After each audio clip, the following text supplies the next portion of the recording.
जय माता की। आप सबका हमारे YouTube चैनल जय माता की में बहुत बहुत स्वागत है। और यदि आप हमारे चैनल पर अभी नए आए हैं तो कृपा करके चैनल को सब्सक्राइब कर लीजिएगा, ताकि आने वाले और साथ में घंटी जैसे दिखने वाले बटन को भी दबा दीजिएगा, ताकि आने वाली नई वीडियोस आपको मिल सके। जय माता की। तो शुरू करते हैं आज का अध्याय।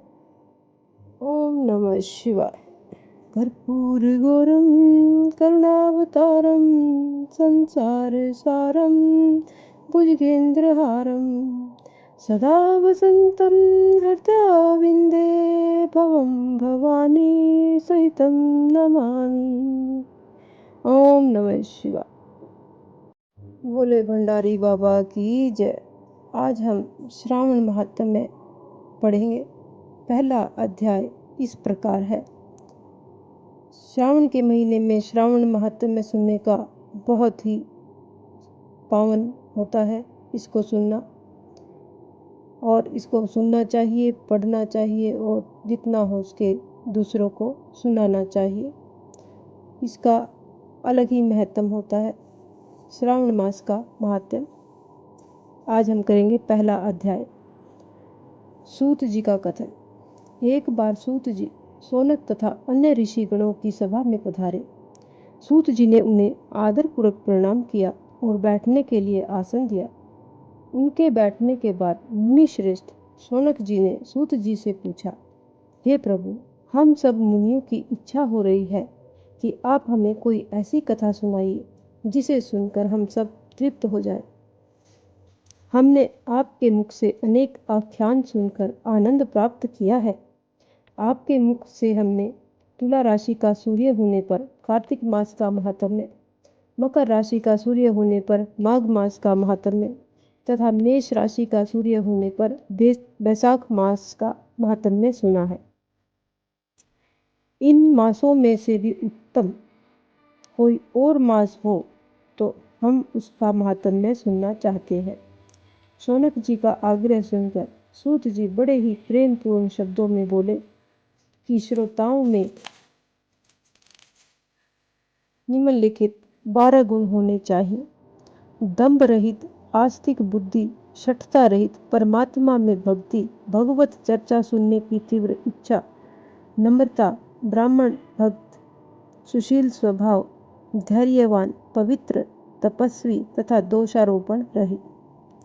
ये सब गुण आप सज्जनों में विद्यमान है। इसलिए मैं प्रसन्नतापूर्वक आपको तत्व की बात सुनाता हूँ। एक बार ब्रह्मा जी पुत्र सनत कुमार से भगवान शिव से पूछा, हे महादेव, हमारे हृदय में ऐसे मास के महात्म्य को सुनने की इच्छा हो रही है जो सब मासों में श्रेष्ठ हो। उस मास में कर्मों के करने के अनंत फल की प्राप्ति हो। संसार के कल्याण के लिए ऐसे मास के सभी धर्मों का वर्णन विस्तार पूर्वक बताने की कृपा करें। भगवान शिव ने सनत कुमार की इच्छा सुनकर जानकर कहा, वर्ष के 12 महीनों में श्रावण मास मुझे सबसे अधिक प्रिय है। भगवान शिव को श्रावण का महीना कुछ खास अलग से ही प्रिय होता है। तो पूर्णिमा को श्रावण नक्षत्र का योग हो जाने से इस मास का नाम श्रावण पड़ा, यानी सावन पड़ा। श्रावण मास में सिद्धि प्राप्त होने के कारण इस मास का नाम श्रावण पड़ा। आकाश के समान स्वच्छ हो जाने से नभा कहा जाता है, क्योंकि श्रावण के महीने में बारिश होती है और आकाश बिल्कुल साफ रहता है, तो इसलिए इसका नाम नभा पड़ा। श्रावण मास के फलों को कहने के लिए ब्रह्मा जी हुए।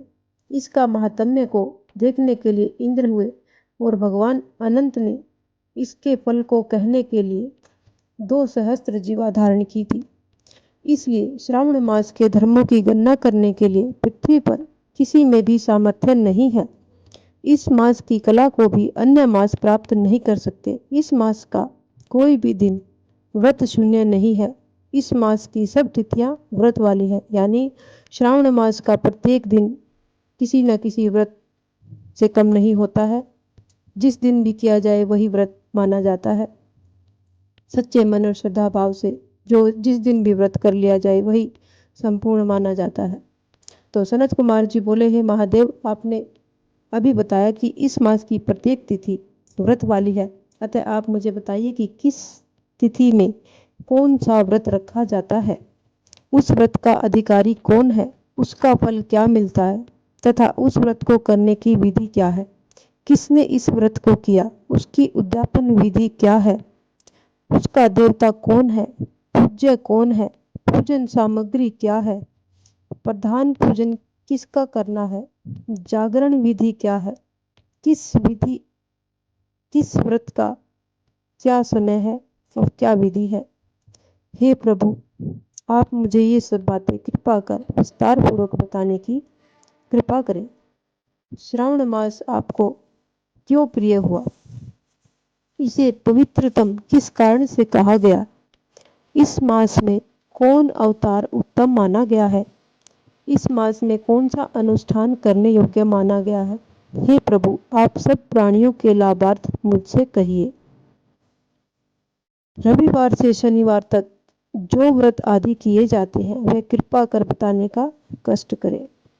आप सब देवताओं में बड़े होने के कारण महादेव कहलाते हैं।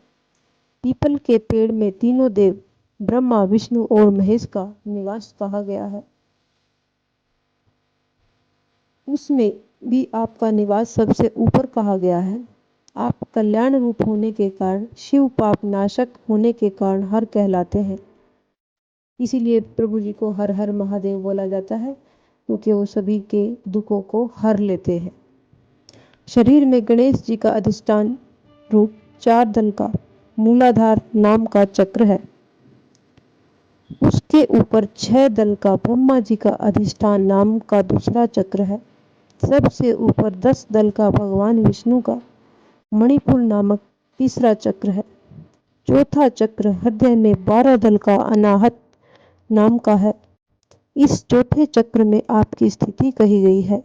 आपका निवास सबसे ऊपर होने के कारण आपको मुख्यतः कहा गया है, इसलिए आपका पूजन करने से पंचायतन का पूजन हो जाता है। अन्न को ब्रह्म में कहा गया है। भगवान विष्णु जल रूप कहे गए हैं। जब आप उस अन्न और जल को ग्रहण करते हैं तो आपकी प्रवीणता में किसी को लेश मात्र भी संदेह नहीं रह जाता। आपका शमशान और पर्वत पर निवास सब प्राणियों को विरक्ति का संदेश देता है। आपके यश का वर्णन करना वाणी से परे की बात है। इस प्रकार ये हमारा प्रथम अध्याय संपूर्ण हुआ, जिसमें हमने जाना कि सनत कुमार जी ने ब्रह्मा जी से क्या क्या भगवान शिव के बारे में पूछा और श्रावण मास की तिथियों के बारे में पूछा कि किस किस दिन की क्या क्या तिथि होती है।